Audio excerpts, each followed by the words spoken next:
जब मेरे कमरे का कायाकल्प चिड़िया खाने के रूप में होने लगा, तब मैंने बड़ी कठिनाई से दोनों चिड़ियों को पकड़कर जाली के बड़े घर में पहुंचाया, जो मेरे जीव जंतुओं का सामान्य निवास है।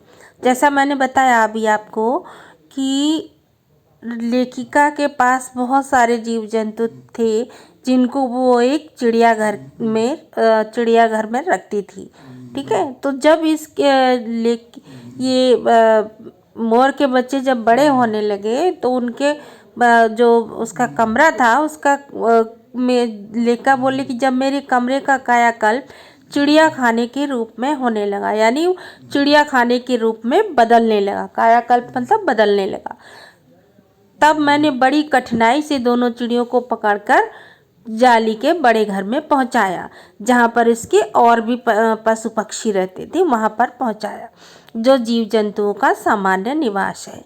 दोनों नवागंतुकों ने पहले से रहने वालों में वैसा ही कुतूहल जगाया जैसा नववधू के आगमन पर परिवार में होना।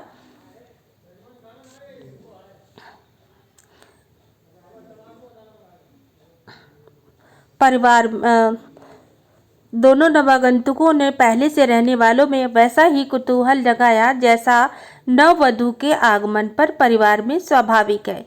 दोनों नवागंतुक यानी जो दोनों मेहमान थे मोर के बच्चे, उन लोगों ने वैसा ही कुतूहल जगाया। वहाँ पर जो रहने वाले पक्षी थे उनमें एक ऐसा जो उत्सुकता, कुतूहल मीन्स उत्सुकता जगाई, जैसा कि जब नई नई बहू घर पर आती है तो परिवार में होता है, यानी सभी घूम घूम के देखते हैं कि कैसी बहू है ना, वैसे ही था। लक्का कबूतरों ने क्या किया, नाचना छोड़ करके दौड़ पड़े और उनके चारों ओर घूम घूम कर गुटर गूं की रागनी अलापने लगे। उनके चारों ओर घूम घूम करके गुटर गूं करने लगे।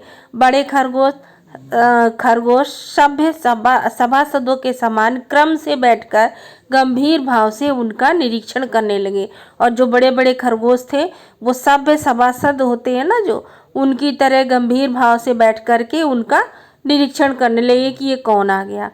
और उनकी गेंद जैसे छोटे खरगोश उनके चारों ओर उछल कूद मचाने लगे, और जो छोटे छोटे खरगोश थे उनकी गेंद जैसे वो उनके चारों ओर उछल कूद मचाने लगे। और तोते मानो भली भांति देखने के लिए एक आंख बंद करके उनका परीक्षण करने लगे। उस दिन मेरे चिड़ियाघर में मानो भूचाल आ गया, यानी सब अपना अपना काम छोड़ करके सब दौड़ पड़े, तो ऐसा लगा जैसे चिड़ियाघर में भूचाल आ गया हो।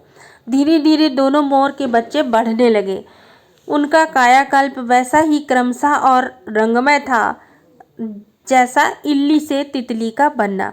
दोनों मोर के बच्चे बढ़ने लगे और उनका जो बदलना था, उनका बढ़ना था, वो वैसे ही रंगमय था जैसा इल्ली से तितली का बनना। ये तो आप लोगों ने पढ़ा होगा साइंस में कि कैसे इल्ली से तितली बनती है। तो मोर के सिर की कलिंगी और सघन ऊंची तथा चमकीली हो गई। मोर के सिर पर कलिंगी होती है ना, यही मोर और मोरनी में पहचान है बच्चों। मोर की कलिंगी होती है और मोरनी की नहीं होती। और उसके जो पैर होते हैं ना मोर के, बहुत खराब होते हैं। और मोर के जो पंख होते हैं, मोरनी के पंख उतने बड़े बड़े नहीं होते। तो मोर के सिर की कलिंगी और सघन हो गई, ऊंची तथा चमकीली हो गई। चोंच अधिक बंकिम और पैनी हो गई। चोंच जो थी मोर की अधिक बंकिम माने होता है टेढ़ी होती है एकदम, और पैनी हो गई, नुकीली हो गई।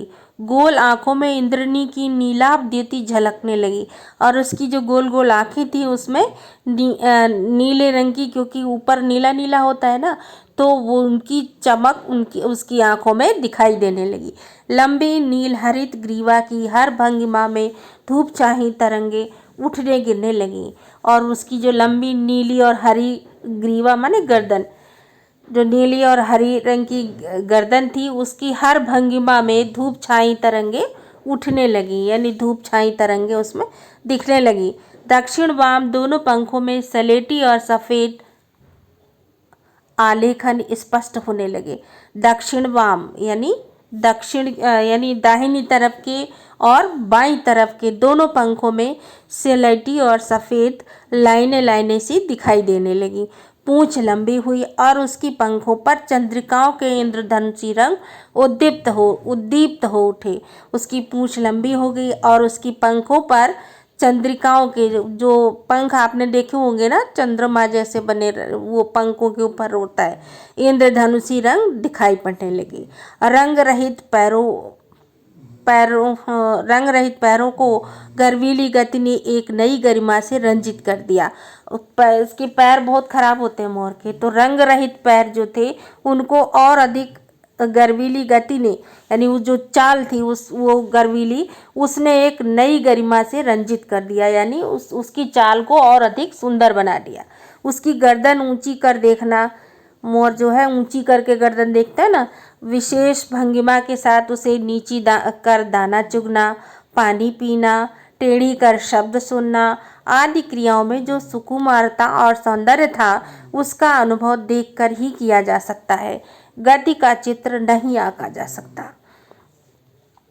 उसको देखकर कि उसकी सुंदरता का अनुमान लगाया जा सकता है। उसको केवल गति जो उसकी सुंदरता थी उसको आंका नहीं जा सकता, उसकी गिनती नहीं की जा सकती, उसको रेखा चित्र जैसे स्पष्ट नहीं किया जा सकता।